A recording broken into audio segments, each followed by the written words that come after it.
కొంతమంది ఏదైనా గట్టిగా ఎదురు దెబ్బ తింటే గానీ దారిలోకి రారంటారు కదా! అలాంటి వాళ్ళలో నేను కూడా ఒకదాన్ని. ఎందుకంటే లాస్ట్ షాట్‌లో చెప్పాను కదా! నా హెల్త్ అనేది ఈ మధ్య ఫుల్ అప్‌సెట్ అయిపోతుందని. దానికి కారణం కూడా నేనే. టైంకి ఫుడ్ తీసుకోక నా హెల్త్‌ని నేనే అప్‌సెట్ చేసుకుంటున్నాను.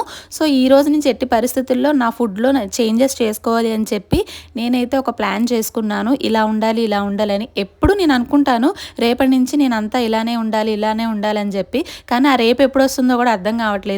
కానీ ఖచ్చితంగా నేనైతే చాలా సివియర్‌గా ప్రాబ్లమ్ ఫేస్ చేశాను కాబట్టి ఇవాళ నుంచే నేను స్టార్ట్ చేయాలని చెప్పేసి ఒక గట్టిగా పట్టుదలతో ఉన్నాను.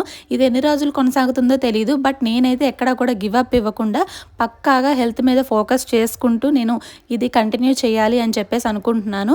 నేను ఒక 1 మంత్ ఖచ్చితంగా ఒక ప్లాన్ అనేది చేసుకొని నాకు వర్కౌట్ అయిన తర్వాత నేను ఏ ప్రాబ్లమ్ ఫేస్ చేశాను, అలానే నేనేం చేంజెస్ చేసుకున్నాను అనేది తప్పకుండా ఒక వీడియోలో షేర్ చేస్తాను. ఇన్ కేస్ నాలాంటి మిస్టేక్స్ చేసిన వాళ్ళకి హెల్ప్ అవుతది డెఫినెట్‌గా. నిజానికి కరెక్ట్‌గా మెయింటైన్ చేసుకోవాలి అని మనం గట్టిగా అనుకోలే గానీ ఇది అసలు పెద్ద పనే కాదు. కాకపోతే మన బాడీలో కొంచెం బద్ధకం అనే పురుగు వస్తదనమాట అప్పుడప్పుడు. అలాంటివి చేరినప్పుడు మనం ఇలాంటివన్నీ మానేస్తా ఉంటాము. నేను చెప్పింది నిజమో కాదో కామెంట్ చేయండి. వీడియో నచ్చితే లైక్ చేసి సబ్స్క్రైబ్ చేయండి. Bye bye.